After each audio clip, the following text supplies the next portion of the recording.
Olá, pessoal! Hoje eu vou contar uma história realmente interessante para vocês. Uma história sobre os últimos meses que vivi diretamente, sobre eventos que tomaram uma direção diferente do esperado. Meu nome é Jason Miller.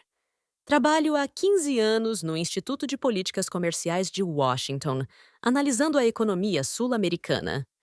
Especialmente pesquiso como decisões políticas afetam a economia. Há pouco tempo, aconteceu algo que me fez perceber que as coisas que eu achava que sabia sobre o Brasil eram mais complexas do que imaginava. A política tarifária do governo Trump trouxe resultados diferentes do esperado. E como o Brasil aproveitou essa situação, é uma história realmente interessante. Este vídeo reconstrói um cenário hipotético, baseado nas relações comerciais EU-Brasil.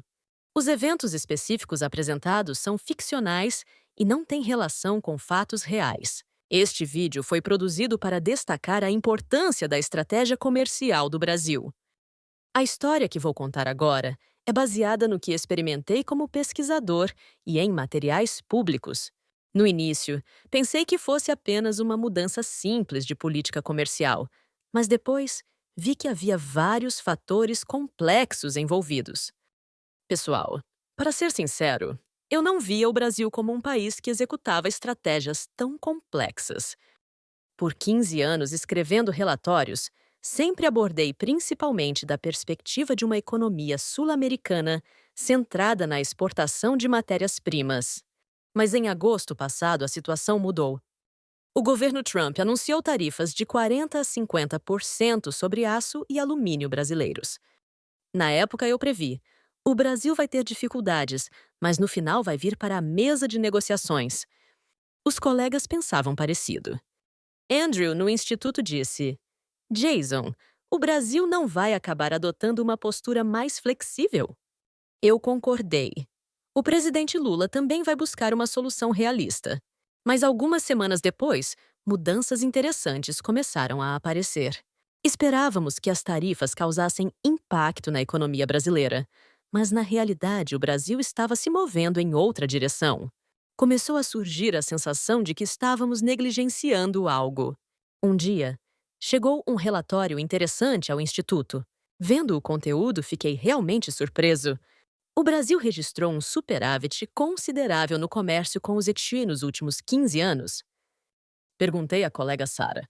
Sara também ficou surpresa. Sim, mas o mais interessante é que após a imposição das tarifas, o Brasil está voltando os olhos para outros mercados. Fiquei curioso sobre o que isso significava. Como o Brasil estava respondendo quando nós impusemos tarifas? Examinando o relatório detalhadamente, vi padrões interessantes.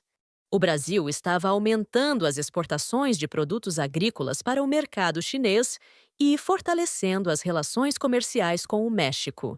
Especialmente as exportações de carne e produtos agrícolas para o México estavam aumentando visivelmente. Por outro lado, também houve mudanças na situação americana. Enquanto buscávamos outras fontes de suprimento para substituir produtos brasileiros, os preços de alguns itens começaram a subir. As tarifas que impusemos ao Brasil acabaram afetando também consumidores e empresas americanas. O chefe Robert convocou uma reunião. Esta situação está tomando uma direção diferente de nossas previsões. Precisamos analisar mais detalhadamente que estratégia o Brasil está adotando. A partir daí, nossa equipe começou a pesquisar seriamente a estratégia de resposta do Brasil. No final de setembro, a estratégia do Brasil começou a ficar mais clara. Foi uma descoberta realmente interessante. Depois que o governo Trump impôs tarifas, o Brasil não estava apenas respondendo passivamente, mas buscando ativamente novas oportunidades. Estava implementando uma estratégia de diversificação, expandindo as relações comerciais com China e México. Michael, da equipe de análise de dados, explicou: Jason, este é um padrão interessante. O Brasil está reduzindo a dependência do mercado americano e, ao mesmo tempo, aumentando a cooperação com outras regiões. Especificamente, o que isso significa? Perguntei. Por exemplo, o Brasil exporta mais produtos agrícolas para a China e, com a receita obtida nesse processo, expande a cooperação com o México e outros países latino-americanos.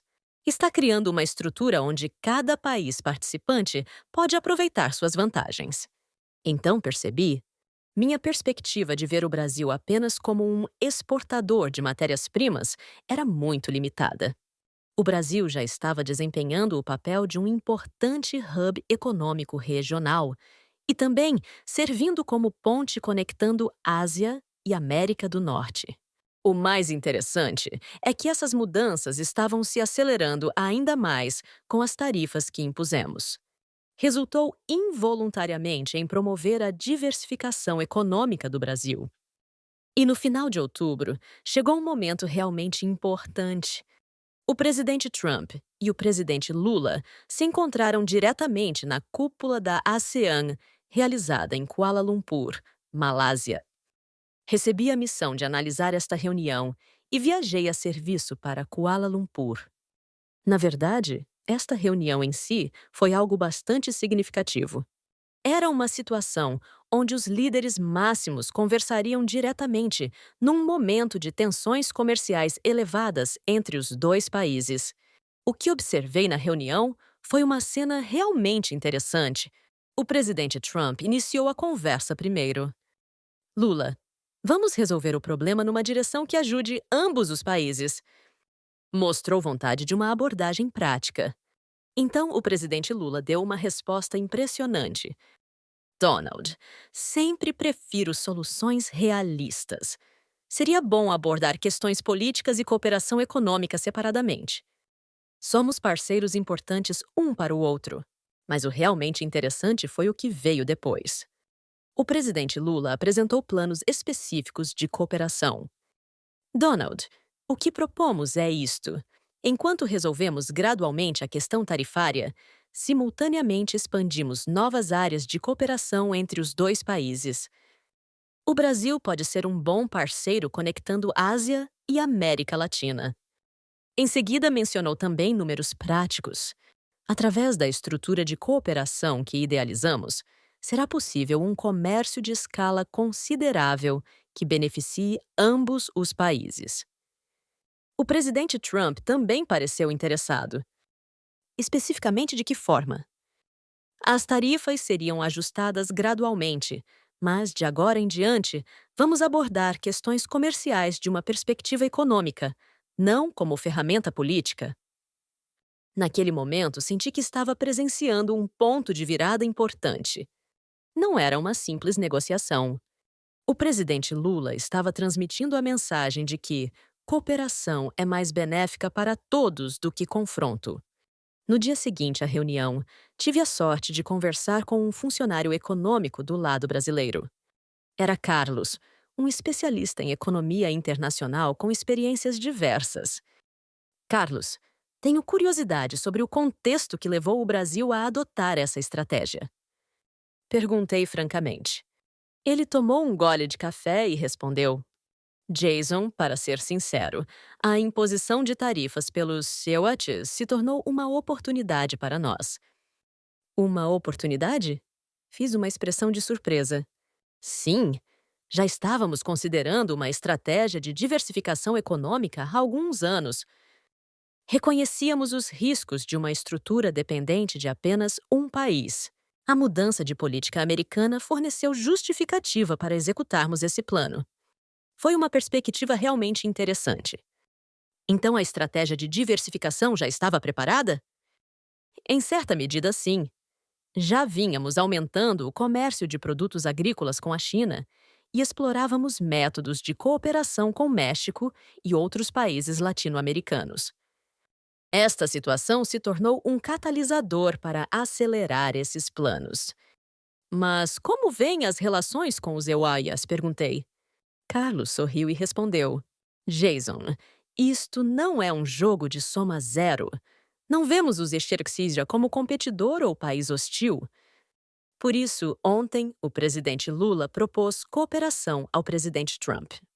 Achamos que há maneiras de todas as partes obterem benefícios.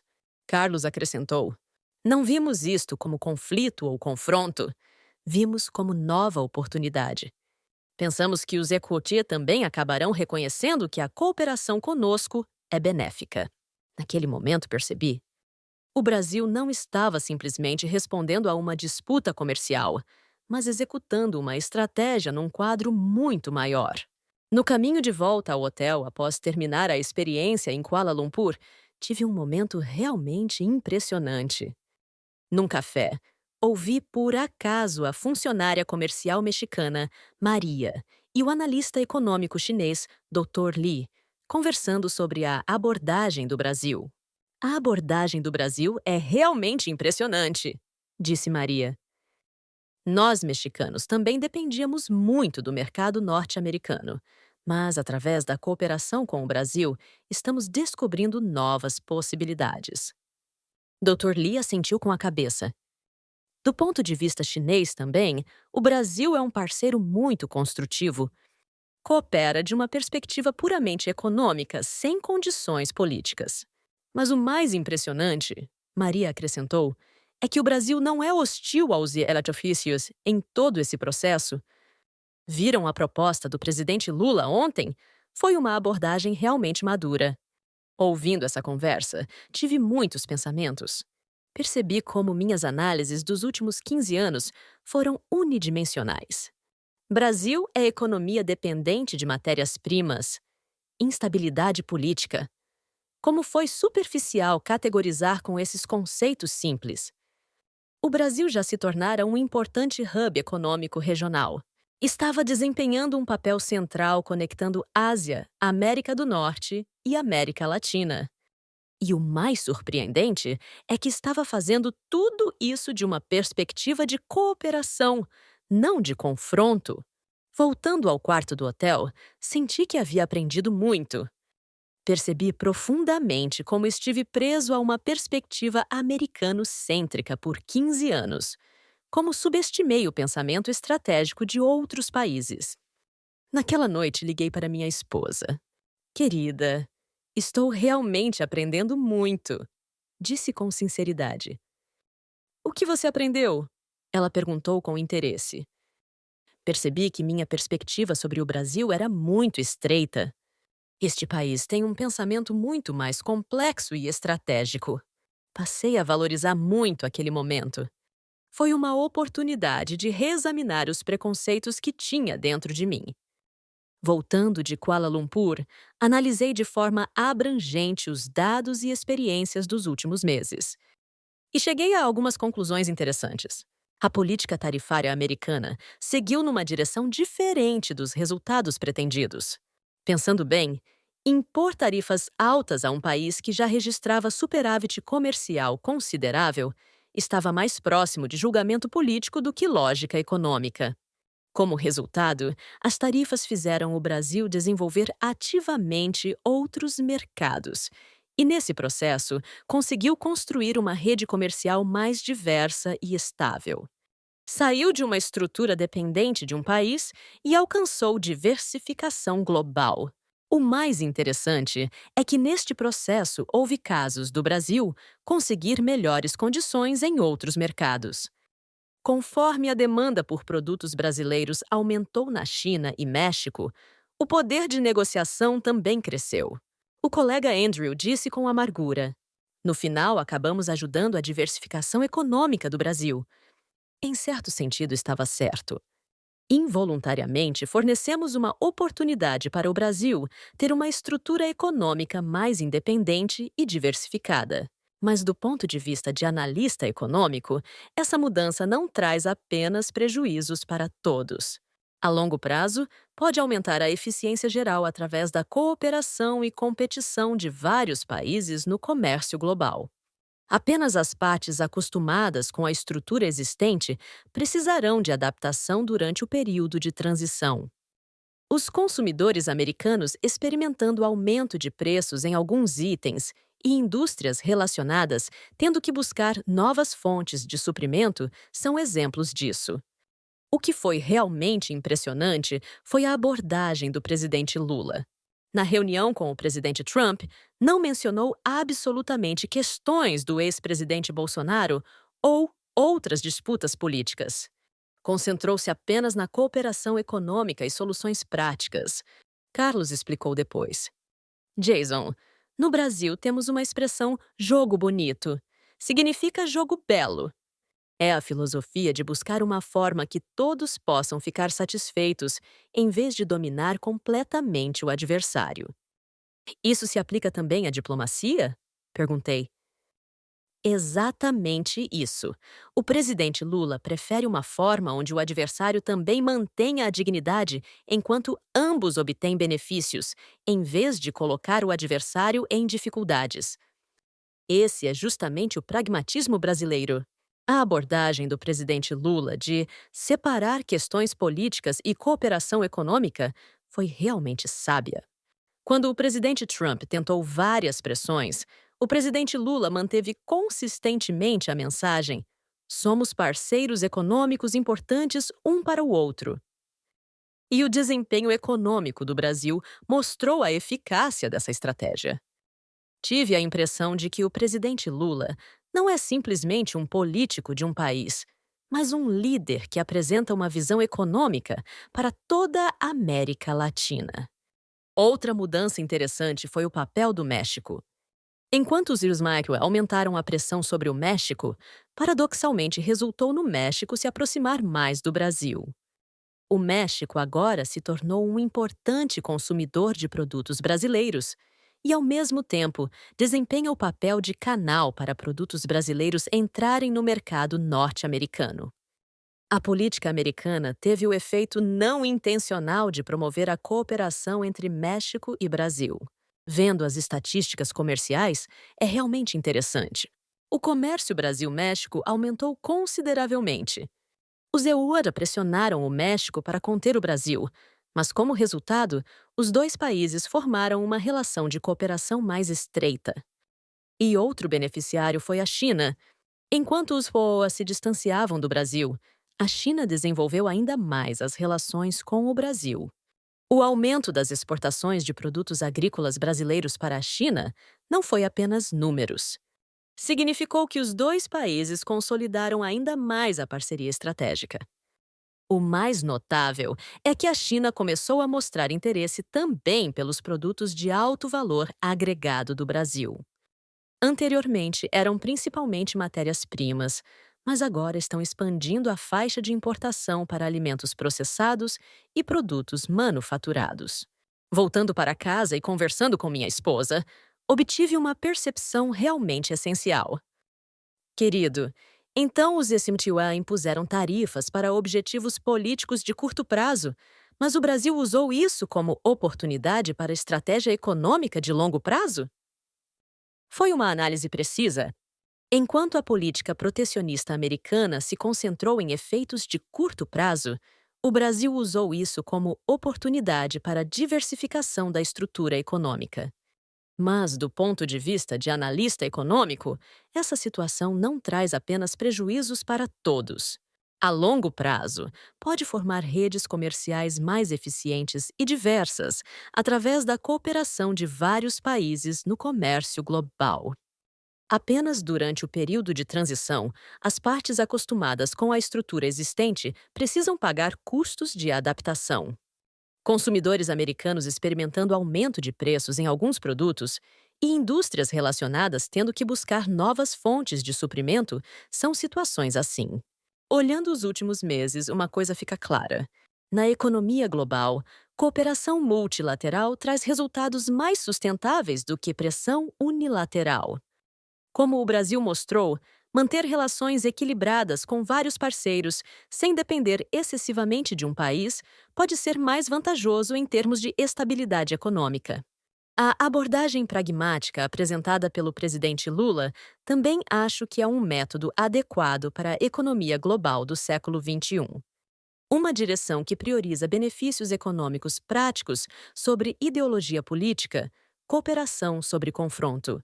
Agora vejo o Brasil de uma perspectiva completamente diferente.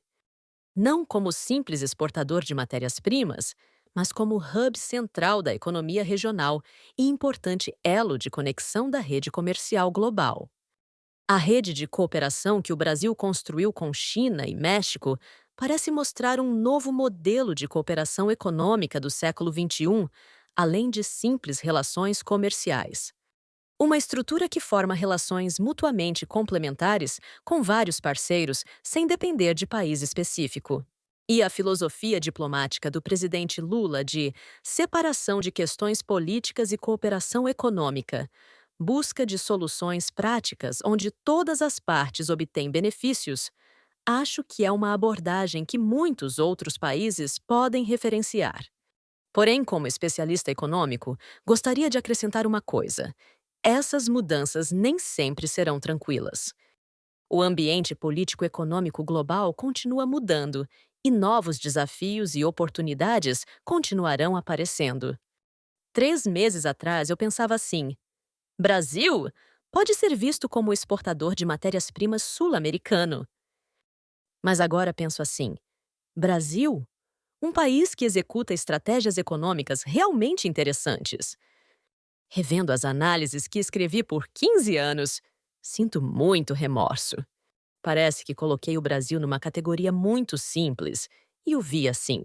Na realidade, o Brasil era líder econômico da América Latina, importante elo de conexão da cadeia de suprimento global e, acima de tudo, um país com pensamento consideravelmente flexível e prático. Após a reunião entre o presidente Lula e o presidente Trump, as relações entre os dois países entraram numa nova fase. Parece que a atmosfera mudou para buscar cooperação mútua em vez de pressão unilateral. A partir daí, comecei a pensar frequentemente: se essa cooperação prática for bem-sucedida, que resultados trará? Se for formada uma rede de cooperação maior, incluindo não apenas EUA e Brasil, mas também China, México e outros países latino-americanos, como seria interessante? E, surpreendentemente, essas possibilidades pareciam começar a ganhar realidade gradualmente. Tenho muita curiosidade sobre que direção tomarão as negociações subsequentes. Se irão na direção de priorizar benefícios econômicos de longo prazo sobre considerações políticas de curto prazo, ou se ainda irão principalmente com pressão unilateral. Minha previsão é que a probabilidade de inclinar para a cooperação é alta. Porque a rede de cooperação multilateral que o Brasil apresentou é uma estrutura que pode fornecer benefícios práticos a todos os países participantes. Com essa expectativa, decidi silenciosamente: vou pesquisar o Brasil mais profundamente daqui em diante. Não simplesmente da perspectiva americana, mas entender a estratégia e visão do próprio Brasil. Por isso comecei a estudar português. E pretendo solicitar viagem de pesquisa de longo prazo para São Paulo ou Brasília no próximo ano. Porque penso que, para entender a economia global do futuro, preciso conhecer adequadamente a perspectiva de países como o Brasil. Por 15 anos olhei o Brasil de Washington, mas agora quero aprender também a perspectiva de ver o mundo do Brasil. Quero experimentar diretamente aquela sabedoria prática que o presidente Lula mostrou. Pessoal, a história que contei hoje não é simplesmente uma história de mudança de política comercial. Acho que é um caso que mostra como cada país se adapta e coopera na economia global do século XXI. Experimentando a Cúpula de Kuala Lumpur de 2025, obtive uma convicção. A cooperação prática que o presidente Lula mostrou traz resultados muito mais sustentáveis do que pressão unilateral. Claro que essa mudança nem sempre será fácil. Pessoas acostumadas com a estrutura existente precisarão de adaptação, e novos métodos de cooperação também precisarão passar por tentativas e erros. Mas a lição que o Brasil mostrou é clara. Na era global, cooperação é a escolha mais sábia que confronto, diversificação que dependência. Daqui em diante, continuarei transmitindo para vocês mais percepções que aprendi da diplomacia econômica pragmática do Brasil. E, por favor, deixem também seus pensamentos nos comentários. Seria bom se todos nós pudéssemos observar juntos as limitações do protecionismo e as possibilidades de cooperação prática, essas mudanças interessantes. Muito obrigado por ouvirem até o final hoje também.